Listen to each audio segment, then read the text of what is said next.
हाँ, नेहा का पेंडिंग चल रहा है। हाँ बोलो नेहा, कौन सी वाणी है, कौन से सर्ग की है, क्या क्रमांक है? प्रणाम भैया। हाँ नमस्कार भैया, भक्ति की वाणी है 1635। एक मिनट। भक्ति 1635। हाँ भैया। और मैं उम्मीद करता हूँ कि सबके पास होगी भाव निर्झरणी, तो वो लेके बैठे, और नहीं है तो ले लें अभी, और ये वाणी अपने सामने भाव निर्झरणी में खोल लें। पढ़िए, वाणी पढ़िए। हाँ भैया। मौत का आना और बुलाना कोई अर्थ नहीं रखता, तेरा बुलाना अर्थ अनर्थ रहित है। तू कृपण नहीं कृष्ण है ना, तो आकृष्ट कर अपने जन को। तो क्या भाव लिया बताइए? भैया नहीं समझ में आया। नहीं, ऐसे बोलने से तो नहीं होगा, थोड़ा बहुत जो भी समझ में आया है वो आपको बताना है जी। नहीं भैया, मेरे को एकदम भी वैसे समझ में नहीं आया। नहीं, ये तो भी आपने सुना ना, जो वाणी लेगा वो उसका भाव तो पहले जैसा भी समझ में आया है वो बताएगा। चलो, इसके बारे में और किसी ने कुछ कहना है तो वो हैंड रेस करे।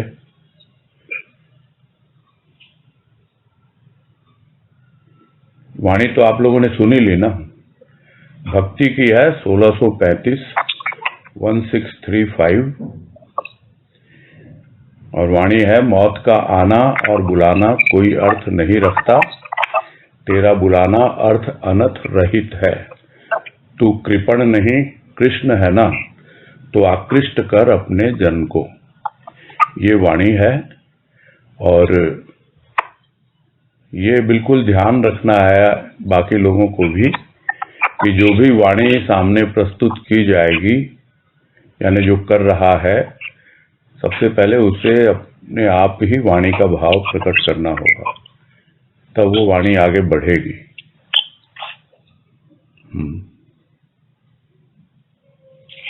तो इस पर कौन बोलना चाह रहा है अभी? जो भी समझ में आ रहा है। देखो, ये इंटरेक्टिव मैं करना चाहता हूँ इसको। इंटरेक्टिव मतलब आपस में हम एक दूसरे की बात को समझें, भाव को भी समझें। वाणी तो है ही अपनी जगह, और इस बहाने हम एक दूसरे से जुड़ते हैं। वैसे आप लोग ऑलरेडी पहले भी छोटे छोटे ग्रुप्स में जुड़े हुए होंगे या बड़े ग्रुप में होंगे।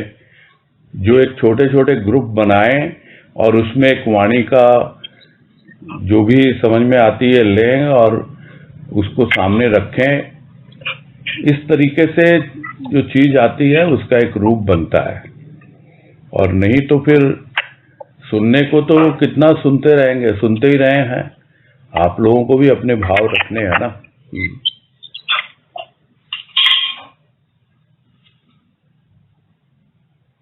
हाँ, तनुश्री शर्मा हैंड रेज है।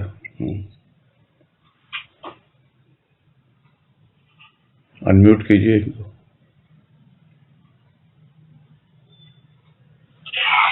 प्रणाम भैया। हाँ नमस्कार। थोड़ा बहुत जो समझ में आ रहा है वो मौत का आना और बुलाना कोई अर्थ नहीं रखता। मतलब मौत तो वैसे भी आनी है, चाहे एक दिन, चाहे हम उसको बुलाएं या नहीं बुलाएं, तो उसका आना बुलाना कोई अर्थ नहीं रखता। तेरा बुलाना अर्थ अनर्थ रहित है। मतलब कि वो जब हमको बुलाता है तो उसके पीछे कोई स्वार्थ नहीं होता, इतना समझ में आ रहा है। और तू कृपण यानी कंजूस नहीं है, कृष्ण है, तो आकृष्ट कर अपने जन को। तो जब तू कृष्ण है, मतलब आकर्षित करने वाला है, तो तू क्यों नहीं आकर्षित करता अपने पास? मौत के बजाय कृष्ण क्यों नहीं आकर्षित करता? ठीक है, अब जो बोलेगा ना बस उसी का माइक ऑन रहेगा और बाकी का माइक जो है बंद कर दिया जाएगा। तो अभी पूनम जी कुछ बोलना चाह रही हैं।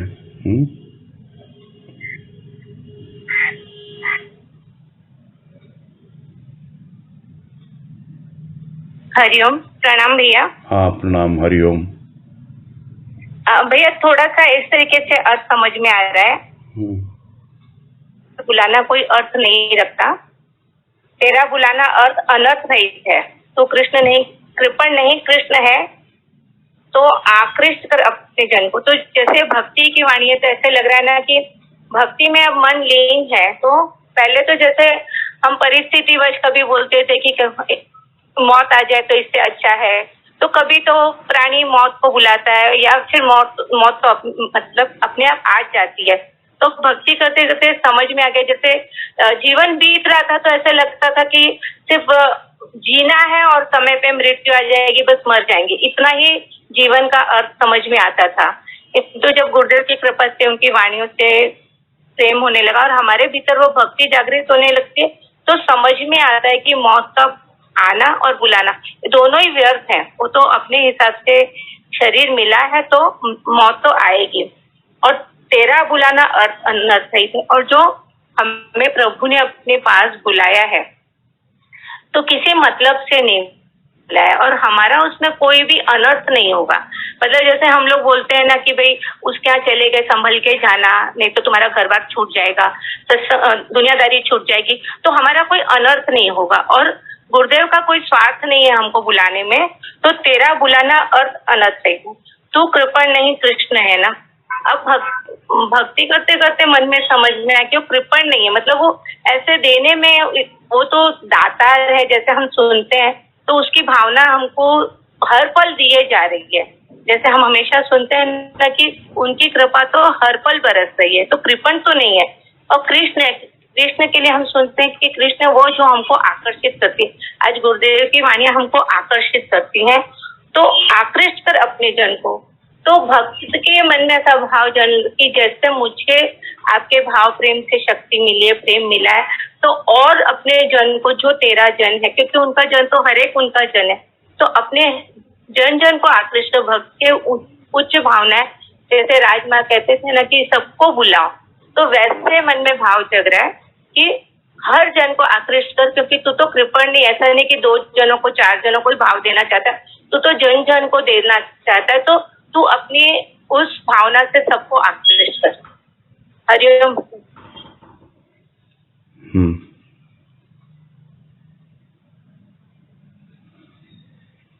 हाँ, और कोई तो नहीं है ना, हैंडरेज तो नहीं अभी। चलो फिर समझ लेते हैं वाणी का भाव, जैसा भाव गुरुदेव दे रहे हैं।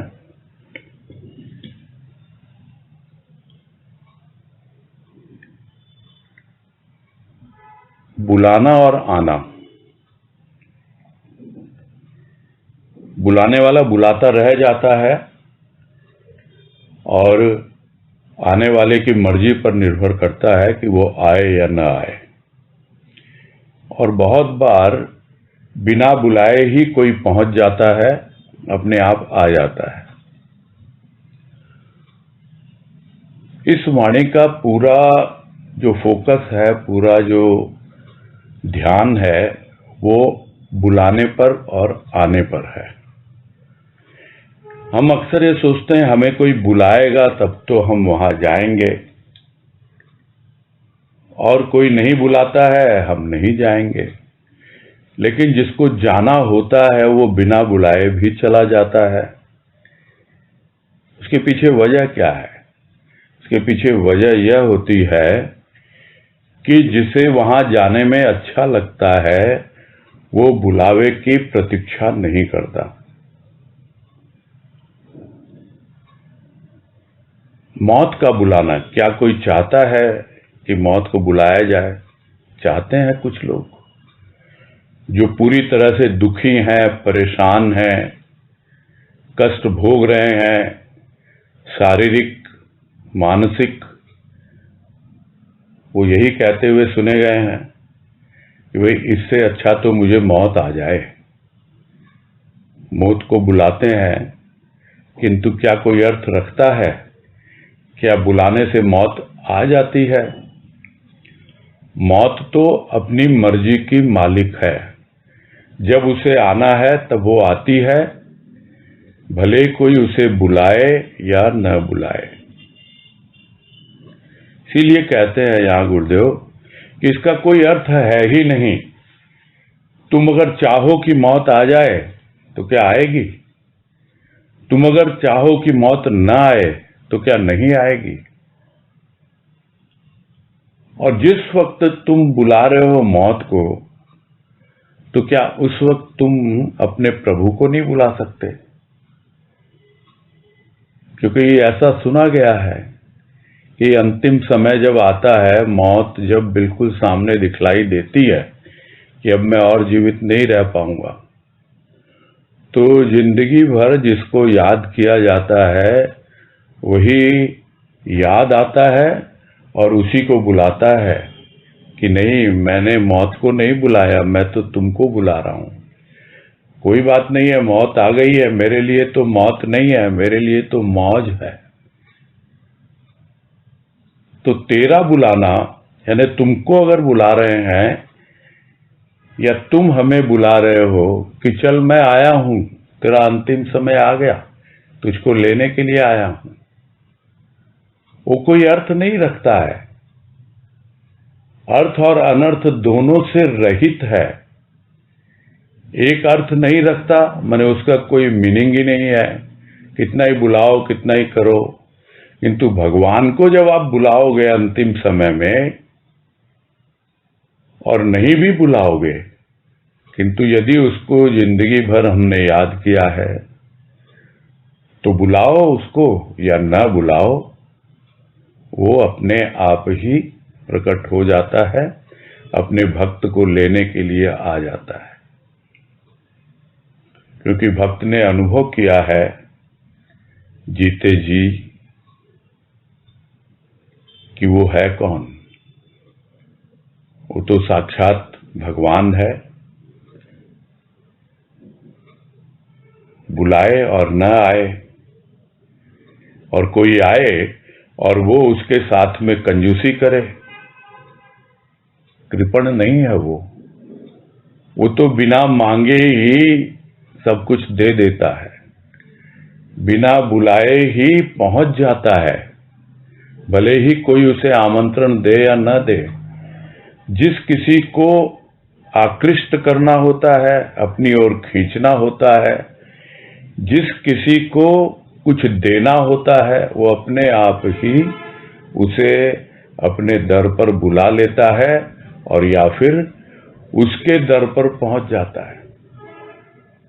अपने दर पर बुला लेता है, जो भी स्थान है उसका वहां बुला लेता है, या उसके दर पर पहुंच जाता है, यानी जहां कहीं भी उसने अपना एक स्थान बना रखा है। तो प्राय हम देखते हैं लोग अपने घरों में एक पूजा स्थान बना के रखते हैं, वहां उनको अनुभव होने लगता है।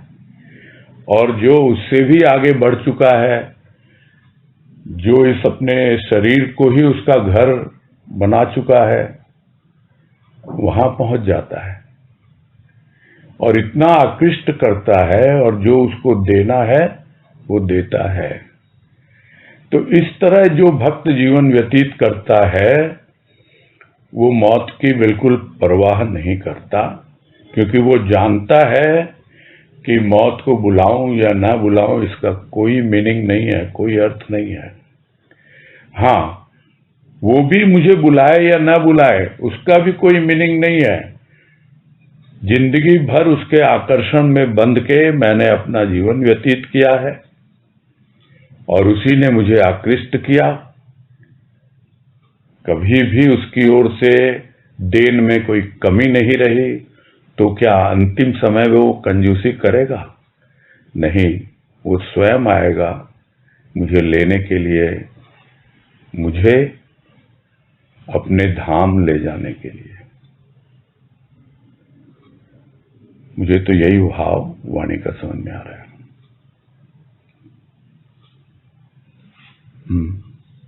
अब इसके ऊपर कुछ डिस्कस करना हो तो अपना हैंड रेस करें।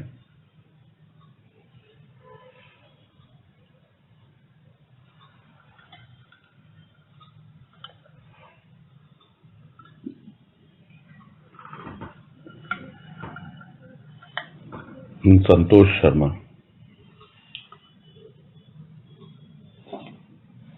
हरिओम भैया। हाँ हरिओम, बोलिए। हाँ भैया, ये थोड़ा सा और इसको क्लियर कर दीजिए, आकृष्ट करने वाला भाव। यही है कि तू तो आकृष्ट करता है और अपने आप ही बिना डोर के खींचा चला आता है तेरे पास, जिसको तू आकृष्ट करता है। तुझे बुलावा देने की जरूरत ही नहीं है किसी को, और न ही कोई तुझे बुलावा देता है। जो तेरे आकर्षण में बंध जाता है या तू जिसके आकर्षण में बंध जाता है, वो तेरा जन है ना, और तू उसका जन है। तू कृष्ण है। आकृष्ट कर। अगर कभी इधर उधर भटकता भी है तो तू बुलावा भेजने की क्या जरूरत है उसको कि भाई आया करो तुम सत्संग में। अरे आकर्षण पैदा करो उसके भीतर सत्संग का। अपने प्रभु से भक्त यही प्रार्थना करता है, किस किस को बुलाता फिरूं मैं।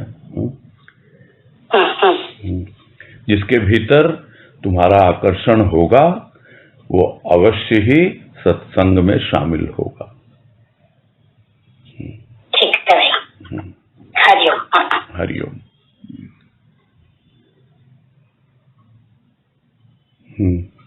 और कोई?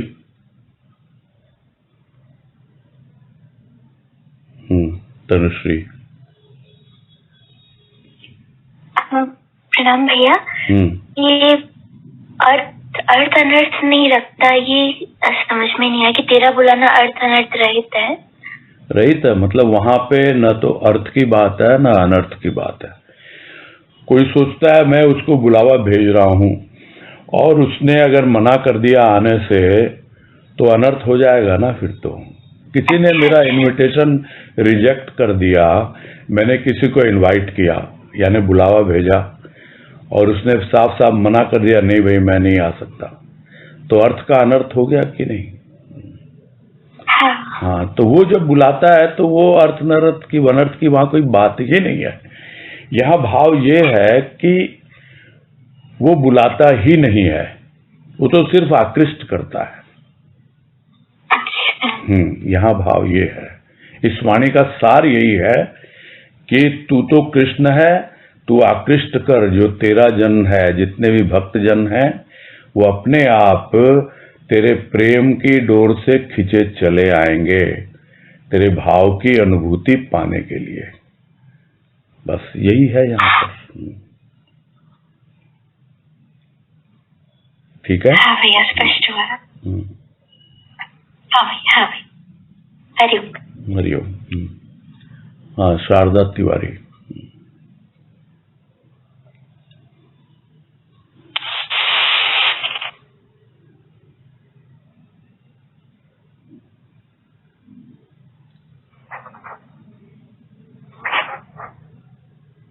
आवाज नहीं आ रही है आपकी,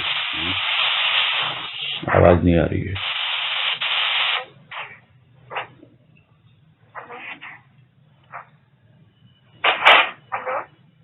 आवाज नहीं आ रही है आपकी, पता नहीं क्या प्रॉब्लम है।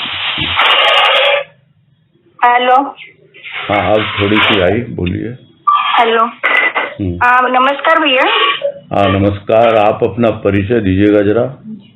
मैं शारदा तिवारी भैया, हैदराबाद से। अच्छा। हाँ, तू कृपण नहीं कृष्ण है, इसका थोड़ा सा। कृपण यानी कंजूस। कृपण का मतलब अच्छा। होता है कंजूस। हाँ हाँ। तो तू कंजूस नहीं है, तू तो सबकी झोली भरता रहता है। हाँ। बिना मांगे ही देता रहता है।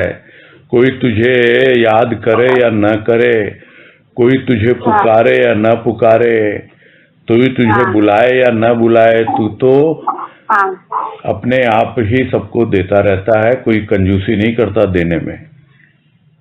तू तो कृष्ण है ना, ये भाव है। हाँ हाँ हाँ भैया, ठीक है भैया। प्रणाम भैया।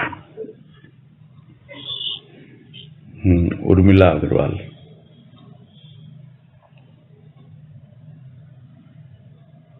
हाँ प्रणाम भैया जी। हरिओम। हरिओम, नमस्कार। हाँ हाँ, भैया जी ये वाणी है भक्ति की चेतावनी 1249। एक मिनट।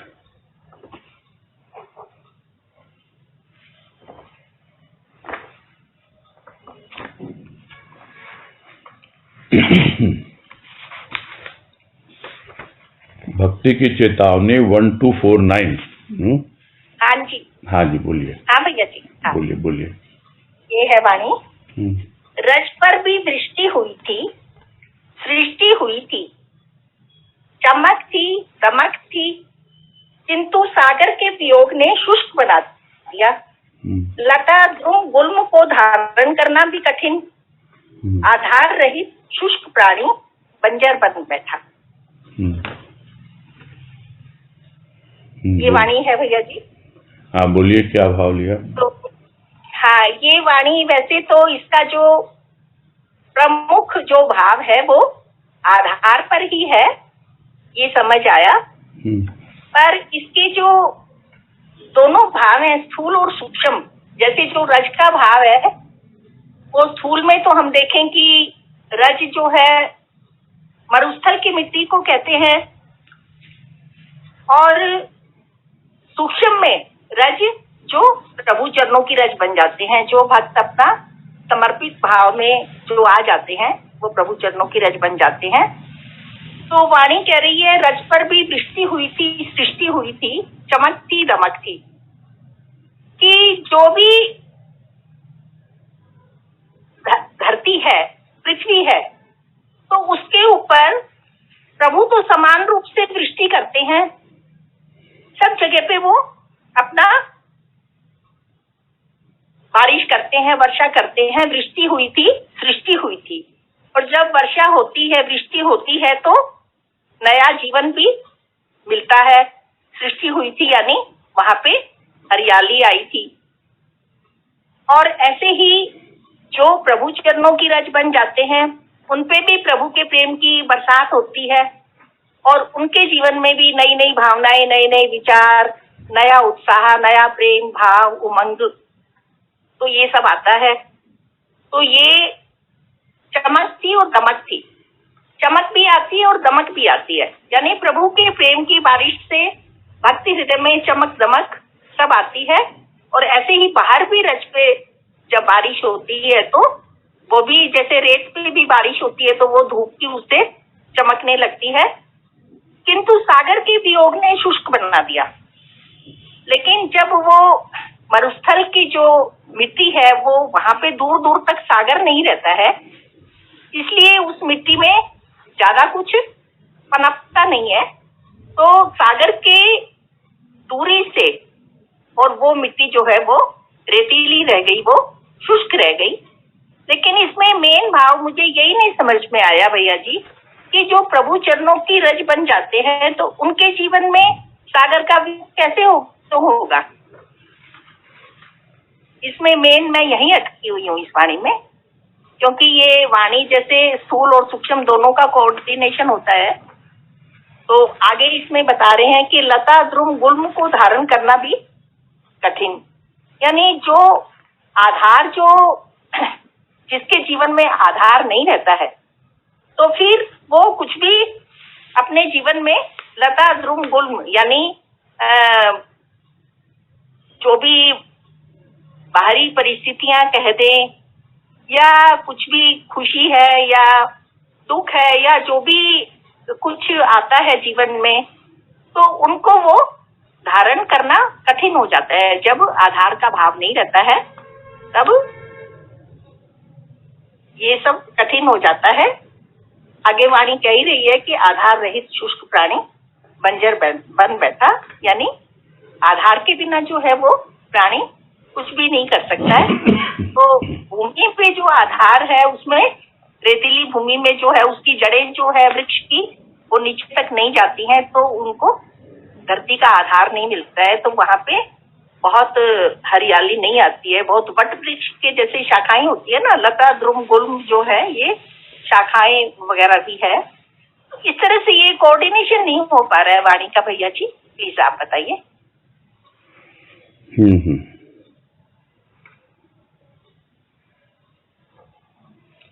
यहाँ रज का जो भाव आप वो ले रहे हो ना, प्रभु के चरणों की रज, वो थोड़ा सा कम समझ में आ रहा है। यहाँ एक उदाहरण लिया है गुरुदेव ने।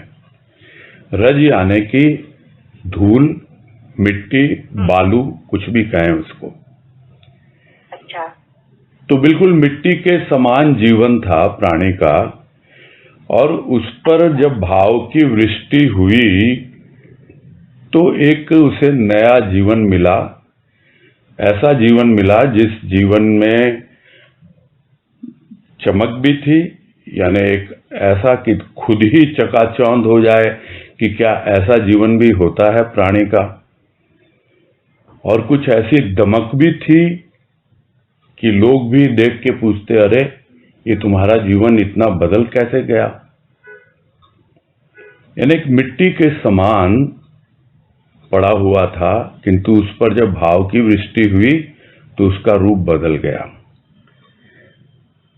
किंतु वो क्या चाह रहा है? वो चाह रहा है सागर को। वो समझ नहीं पा रहा यह जो वृष्टि हुई है, यह वृष्टि किसने की है? यह वृष्टि उस सागर ने ही की है। वो भाव का सागर वहीं से तो वाष्प बनकर ऊपर उठे हैं बादल, और वही बादल आके इस भूमि पर, इस मिट्टी पर बरसे हैं। उसका आधार क्या है? उसका आधार है वो वृष्टि। यानी जब तक भाव की वृष्टि होती रहती है तब तक चमक है, दमक है, लता है, द्रुम है, गुल्म है, यानी छोटी मोटी घास फूस, फूल, फल, सब कुछ उगते रहते हैं उसमें। यानी भावों के अलग अलग रूप प्रकट होते रहते हैं भीतर से। किंतु यदि आप ये समझे कि अरे मेरा प्रभु तो मुझसे बहुत दूर है, वो भाव का सागर, यानी उस वृष्टि का और उस सागर का जो आपस में संबंध है, जो कनेक्शन है, वो जब तक प्राणी समझ नहीं पाता तब तक वो वियोग में जीता रहता है। और उस वियोग ने उसके जीवन को रूखा सूखा बना दिया। जो भी भाव आया पता नहीं कहां चला गया। तो अब तो छोटी मोटी चीजों को भी, घास फूस भी नहीं उगते उस मिट्टी में। कहां तो बारिश हो गई और इतना कुछ हो गया था। अब क्या अवस्था है? शुष्क है जीवन, एकदम आधार रहित हो गया, क्योंकि उसका आधार था वो भाव की वृष्टि, और वो पागल हो गया उसके पीछे। यही परेशानी हो गई उसके साथ, और कुछ नहीं है। इस वाणी का पढ़ते ही मुझे तो यही सार समझ में आया कि हमारा आधार है वो भाव, और वो भाव की वृष्टि हो रही है। और हम अगर यह समझें कि वो जो भाव का सागर और भाव की वृष्टि दोनों अलग हैं, एक ही है, उस सागर से ही उठा हुआ वो बादल है, और वही बादल मुझ पर बरस रहा है। अब वियोग की कोई आवश्यकता नहीं है। उस आधार को पकड़ के रखें और तृप्त होते रहें, और जितने भी हमारे जीवन में हरियाली आनी है वो हरियाली बनी रहेगी। नहीं तो वियोग में पड़े रहोगे, अरे मैं तो भाव के सागर को समझ ही नहीं पा रहा, मुझे तो उससे मिलना है। अरे है ही नहीं, तुम तो बस एक ऐसी सृष्टि तुम्हारे जीवन में हुई है, उस भाव की वृष्टि से उसका आधार लेके भक्ति करो। यही चेतावनी है यहाँ पर, जैसा मुझे समझ में आ रहा है। हाँ, तो मतलब इसमें भक्त पहचान नहीं पा रहा है अपने इष्ट को। जी हाँ। इष्ट भाव जैसे जो आप बोलते हैं ना कि पहले इष्ट, फिर इष्ट भाव, फिर भाव, फिर स्वभाव। तो इसमें इष्ट भाव को पहचान नहीं पा रहा है भक्त। इसके लिए वो सागर का नाम सुना है उसने, और सागर का वियोग उसके भीतर पैदा हो जाता है। जो थोड़ा बहुत भाव उसको मिला भी है वो भी सूख जाता है। यही समझा रहे हैं। अच्छा।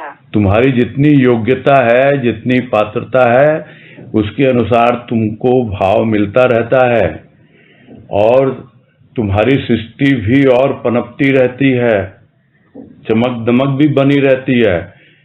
किंतु तुम तो बनना चाहते हो सागर,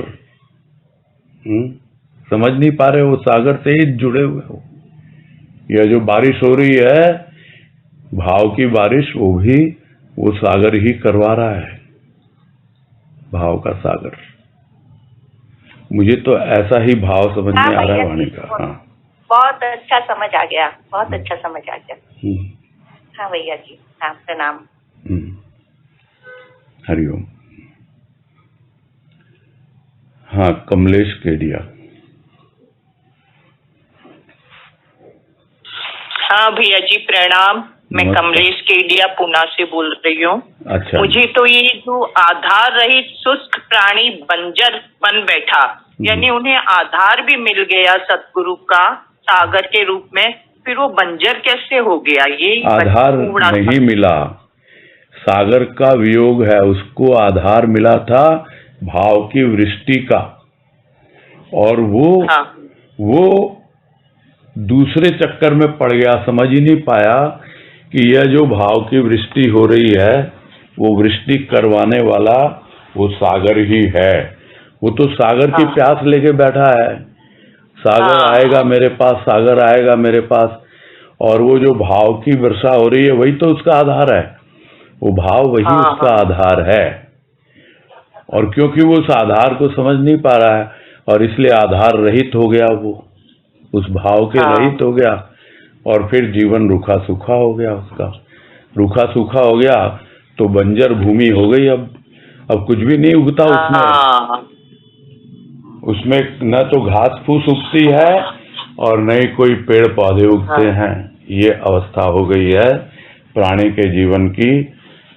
भाव है नहीं पूरी तरह से, जो आधार लिया था भाव का वो समझ नहीं पाया, इसलिए वो भी हाथ से निकल गया। ये कहने का मतलब यही चेतावनी है। तुम वृष्टि हो रही है ना, तुम्हारी दुनिया बदल गई ना, एक नई सृष्टि आ गई ना, तुम्हारे जीवन में एक चमक दमक आ गई, तो किंतु सागर के वियोग में क्यों पड़ रहे हो तुम भाई? ये है यहाँ पर, उसने शुष्क बना दिया। यही कह रहे हैं, सागर के वियोग ने शुष्क बना दिया। और जो उसका आधार था भाव, वो निकल गया हाथ से। जीवन फिर से रूखा सूखा हो गया, वैसा का वैसा। तो भक्ति कर रहे हैं तो यही चेतावनी दे रहे हैं गुरुदेव। ठीक है, अभी आ गया समझ में। प्रणाम भाई जी। हाँ, नमस्कार।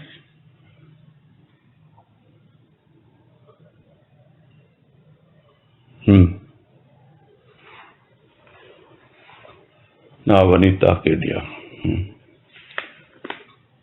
हरिओम।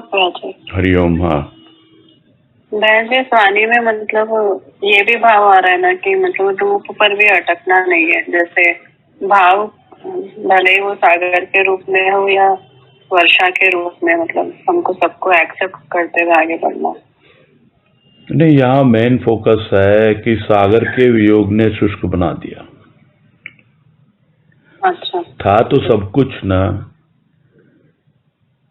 तुमको ये लगता है कि सागर पूरा मिल जाए मुझे, मैं तो सागर को पी लूं।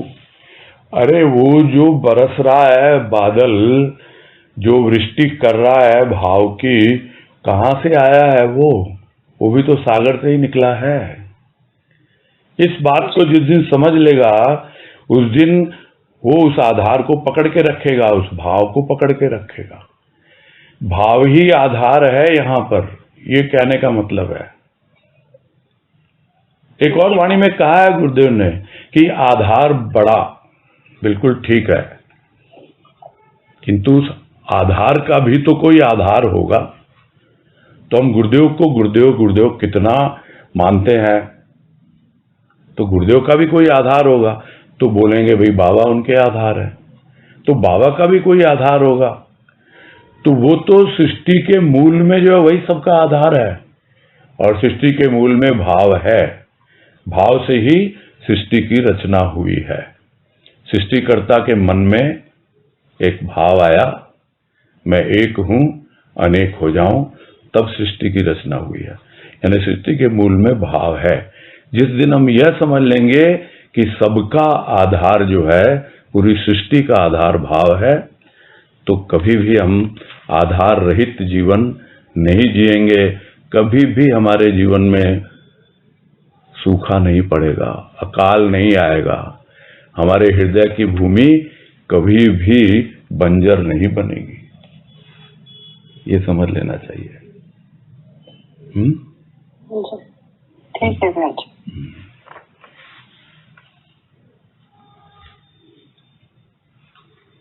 हाँ रीता जी।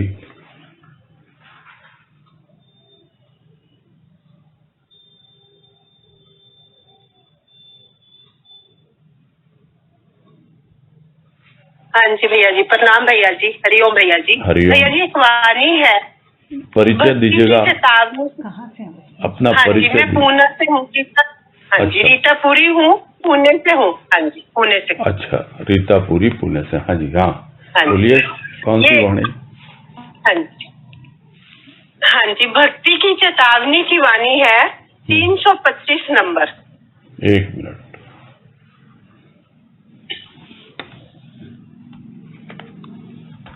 हाँ बोलिए। 325 ना? हाँ जी, 325। हम्म। कहाँ से प्यार करूं, प्यार अमृत हो जाए, क्वेश्चन मार्क। अमर आत्मा, नश्वर शरीर, आत्मा में प्यार कहाँ, शरीर में प्यार कहाँ। तो भैया जी ये वाणी समझ नहीं आई मुझे कि कैसे हम उस प्रभु को प्यार करें। तो जैसे इसमें बताया कि हमारा शरीर भी नश्वर है, आत्मा में भी प्यार नहीं है, शरीर में भी प्यार कहाँ है।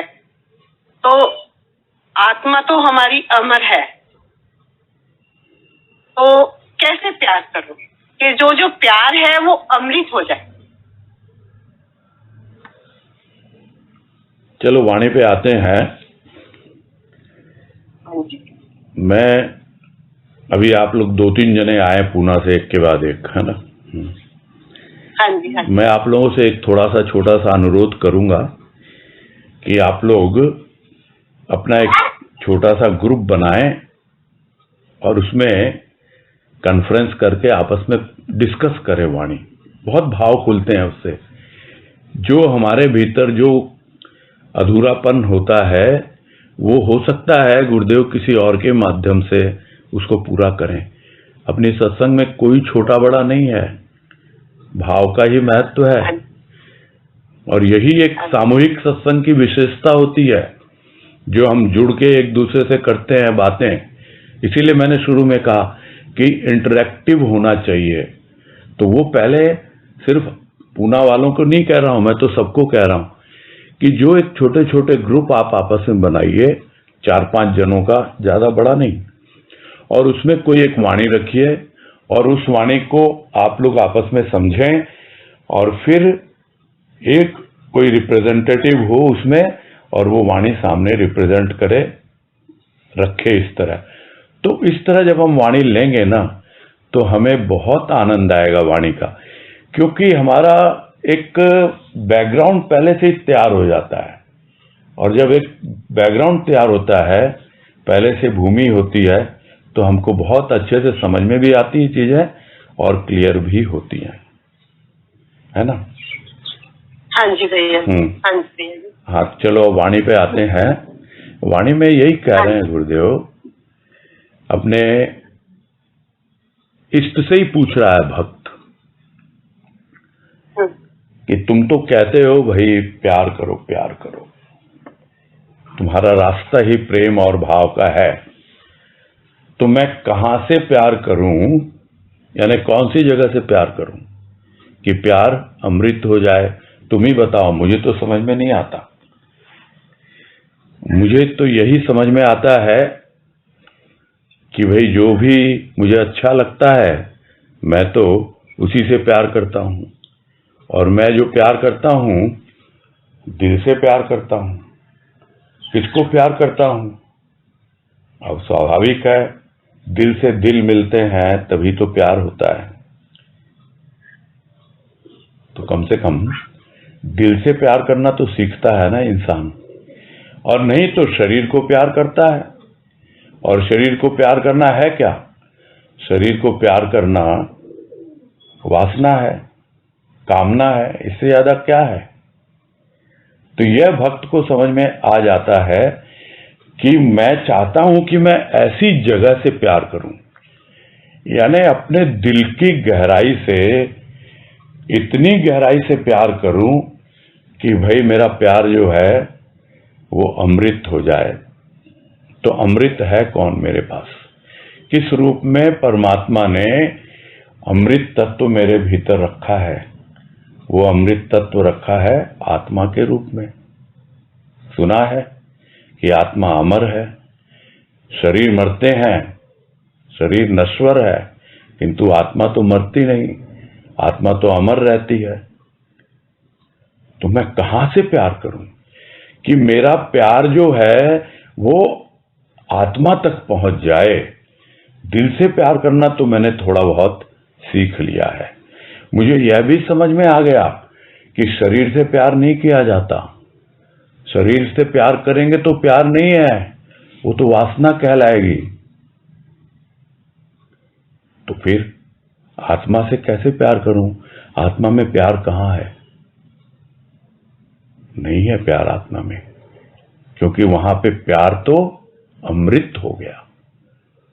जब वो प्यार आत्मा में पहुंचता है तो प्यार प्यार नहीं रहता, वो अमृत हो जाता है। और जब वो प्यार शरीर में होता है तो वो नश्वर हो जाता है, क्योंकि शरीर नश्वर है, आत्मा अमर है। तो आत्मा में प्यार कहां है? प्यार नहीं है, वो तो अमृत है। और शरीर में प्यार कहां? शरीर में प्यार नहीं है, वो वासना है, क्योंकि वो नश्वर है शरीर। तो इस प्रकार से भक्त को प्यार करने की एक विधि समझ में आने लगती है कि अगर प्यार करना भी है तो कहां से प्यार करूं? दिल से प्यार करूं, कितनी गहराई से प्यार करूं? तो और गहरे जाओ। कहां पे आता है शरीर? स्थूल है शरीर। तो अगर शरीर स्थूल है, उससे आगे भी तो कुछ होगा। हाँ, मन है उसके आगे। मन तो दरवाजा है भीतर का, और आगे कुछ होगा। हाँ है ना, हृदय है, दिल है, और कुछ होगा।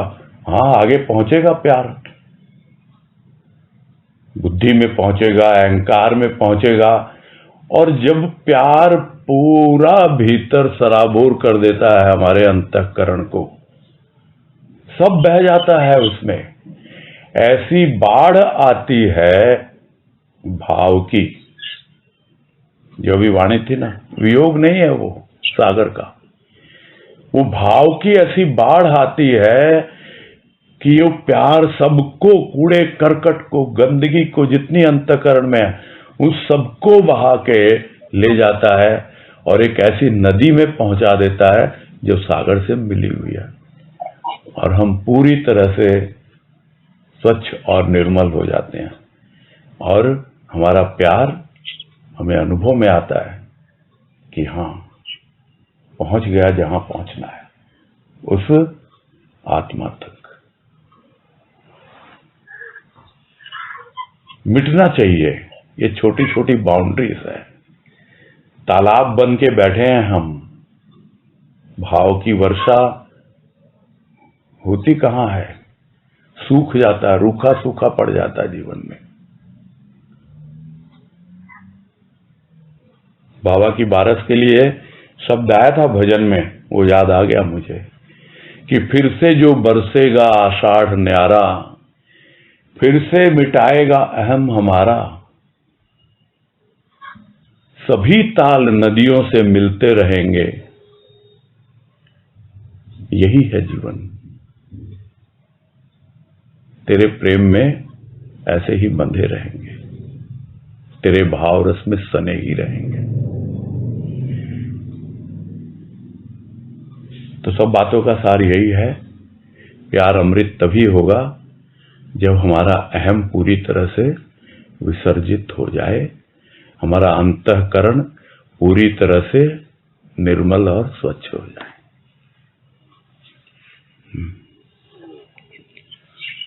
जी भैया जी, बहुत सुंदर।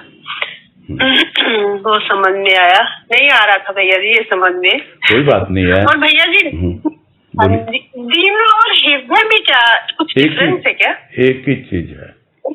हिंदी में हृदय बोलते हैं, उर्दू में दिल बोलते हैं। हाँ जी, उर्दू में दिल बोलते हैं, हिंदी में हृदय बोलते हैं। अंग्रेजी में हार्ट बोलते हैं। हाँ जी, प्रणाम भैया जी। हाँ जी, हरिओम। बहुत अच्छे।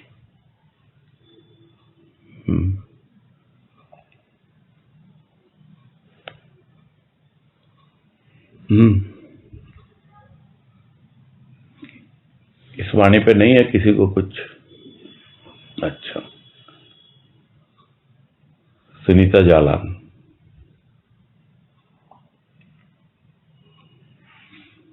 भैया हरिओम। मेरा वैसे आज प्रश्न तो नहीं है, अलग ढंग से प्रश्न है, तो मेरे को लगा कि किसी ने एंड्रेस नहीं किया इसलिए मैंने किया था। लेकिन यदि किसी की वाणी होगी तो पहले मधु दीदी की अपनी वाणी ले लेंगे, मैं कल कर। चलो आप रुके रहो, पूछते हैं मधु दीदी को। बोलिए मधु भाई। हेलो, हाँ प्रणाम भैया। हाँ। वैसे मेरे को पूछना चाहिए था कि जो ये ज्ञान की वाणी आती है 150 नंबर, जो पंचम तरला के बारे में, तो एक्चुअली में वो वाणी ऐसे बहुत बार मतलब चर्चा भी करते हैं उसके बारे में और वो सब करते हैं। और जिस समय शुरू में जब वाणी आपसे सुनी थी तब उस समय तो मैं कुछ भी नहीं समझती थी, तो उसकी रिकॉर्डिंग मेरे पास है नहीं। तो मतलब कई जगह पे इस वाणी के अंदर जैसे समझ में भी आता है कि क्या सड़क है, आंगन है, प्रथम तल्ला से बुद्धि तक भी समझ में आता है। और फिर उसके बाद में अहंकार का जब रूप आता है तो कभी कभी ऐसा मन होता है कि हम अपने आप को तोलें कि हम कौन से तल्ले पे हैं। तो ऐसा लगता है कि सड़क पे तो नहीं है, उतना तो गुरुदेव की कृपा हुई कि मतलब ऐसा नहीं है कि कहीं भी कुछ भी विचार आ रहे हैं, जा रहे हैं, कर रहे हैं, ये सब तो नहीं। मतलब अपने आप को ऐसा पता नहीं, हो सकता है वापस भी उधर सड़क पे जाते होंगे तो आंगन और इस मतलब प्रथम तल्ला में बहुत घूमते हैं, ऊपर नीचे बुद्धि तक भी कभी पहुंचते हैं वहां भी। और मतलब अहंकार का तो बिल्कुल भी नहीं समझ में आता कि ये हमारा कभी ये रियल में सूक्ष्म अहंकार है, अच्छा अपना सही वाला है। कभी कभी हम लगता है कि हमारा जो है अहंकार एकदम सद गया, और या सदा है कि नहीं सदा है या क्या है। तो ऐसा मन के अंदर बहुत समय से ऐसे हो रहा है कि कभी आप पूरी वाणी को एक बार वापस से करें। शायद अब थोड़ा सा ऐसे लगता है कि IQ पहले से कुछ थोड़ा सा बड़ा है तो अच्छे से समझ में आएगा। चर्चा तो आप बहुत करते हैं इस वाणी की और अच्छा भी लगता है क्योंकि जीवन में बार बार ये वाणी घूमती है। नहीं तो भाव समझ लिया तो भाव ही तो है महत्वपूर्ण। अब वाणी एक होता है, ये एकदम शब्द बाई शब्द और रूप बदलते रहते हैं अपने खुद के। आप खुद ही बोल रहे हो कई सालों पहले भाव ये था, अभी कई सालों में ये। और मैं खुद भी देखता हूँ कि वाणी आप आज कर रहे हो उसका कुछ और ढंग से भाव आ रहा है, फिर और ढंग से भाव जो होता है वो मोटा मोटी वही होता है। जो कुछ चेंजेस होते हैं ना, थोड़ा परिवर्तन होता है, वो सिर्फ उसको व्यक्त करने में होता है, अन्यथा बहुत ज्यादा नहीं होता परिवर्तन। और जिस वाणी की आप बात कर रहे हैं ऑब्वियसली कभी करें नहीं करें, जब करना चाहें आप लोग, आप पहले विचार कर लो उसको किस रूप में कैसे समझना चाहते हैं। और हो सकता है उस वाणी की रिकॉर्डिंग अवेलेबल हो आप लोगों में से किसी के पास, मैं श्योर नहीं हूं। वाणी तो हो चुकी है, 2-3 बार हो चुकी है पहले। अगर है तो वो सर्कुलेट करें औरों में। और अगर इसी में करना है, ये जो अपना 1 बजे वाला है सत्संग, उसमें करना है तो उस हिसाब से लेंगे। कोई अब वाणी तो वाणी है, अपने को क्या मतलब है कौन सी वाणी है क्या है। भाव जरूर ये लगेगा कि अरे उस वक्त तो ऐसा बोला था, अभी ऐसा बोला, भाव नहीं बदलेंगे, बहुत सारी चीजें ऐड ऑन हो जाती हैं। वो जो वाणी करेंगे तो उस पर हिसाब से आप लोग विचार बना लो। पहले देखो, अगर आपको रिकॉर्डिंग मिलती है तो उसको सुनो। आपने ढूंढा ना, अभी इतने लोगों के सामने रखी गई ये बात होगी। आप अपना बॉम्बे में भी ये बात करो लोगों से, अनीता वगैरह से, या तनुश्री के पास पूछना, इन लोगों के पास होती है थोड़ी बहुत, अगर है, या यूट्यूब पे डाली हो तो इनको ध्यान में रहता है ना। ठीक है ना भैया? मैंने अनीता से पूछा था, अनीता ने मेरे को एक कोई कोटा में आपने वाणी खोली थी, उसने मेरे को वो भेजा। तो मतलब ऐसे ये यहाँ तक तो जैसे बुद्धि तक तो एकदम अच्छे से आया, फिर अहंकार का जो मैंने सुनी, शायद मैं समझ पा रही है नहीं, तो मतलब पूरा मैं अपने आप को जब तोलती हूँ तो मुझे नहीं समझ में आता कि भी अहंकार हमको कैसे, किस तरह से हम अपने आप को देख सके कि हमारा अहंकार कितना ठीक हुआ है। अभी भी हम बार बार नीचे गिर रहे हैं, तो क्यों गिर रहे हैं? और आत्मा परमात्मा वाली बात तो बिल्कुल भी नहीं समझ में आई कि आत्मा परमात्मा में क्या फर्क है, क्या है। वो वाणी मैंने 2-3 बार पढ़ी जो अनीता ने मेरे को कोटा की आपकी खोली भी वाणी की थी। तो अभी मैं उसने मेरे को दी भी, मतलब उसकी रिकॉर्डिंग भेजी उसने मेरे को, तो शायद मैं पूरा नहीं समझ पा रही हूँ उसको। देखो क्या है, वाणी तो खुली हुई है ना। मैं वही चाह रहा हूँ कि वो आप लोग अपने ग्रुप में फिर से शेयर कर दो उसको, खुली हुई वाणी को, और उसके ऊपर हम लोग फिर चर्चा करेंगे, है ना? ठीक है भैया। अपने ग्रुप में आप सर्कुलेट कर दीजिए उस वाणी की रिकॉर्डिंग जो बोल रहे हैं, है ना जी? और लोग भी सुनेंगे तो वो कोरिलेट कर पाएंगे ना उसके साथ में। अच्छा, ये मेरा कहने का मतलब है।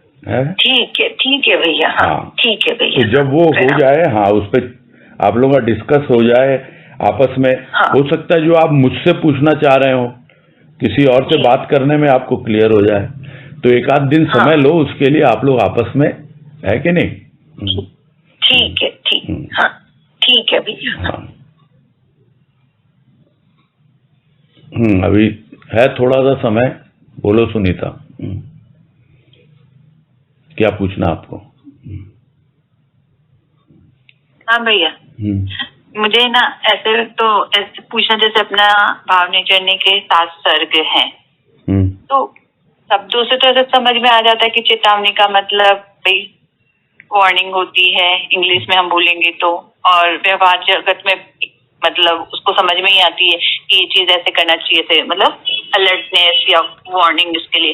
लेकिन भक्ति की राह में चेतावनी हमें कहाँ कहाँ उसका, जैसे वाणियां भी पढ़ते हैं चेतावनी की तो समझ में आती कि हाँ, लेकिन फिर भी ऐसे एक होता है ना कि ये भक्ति की राह में यही चीजों का तो टिपिकल ध्यान रखना ही चाहिए।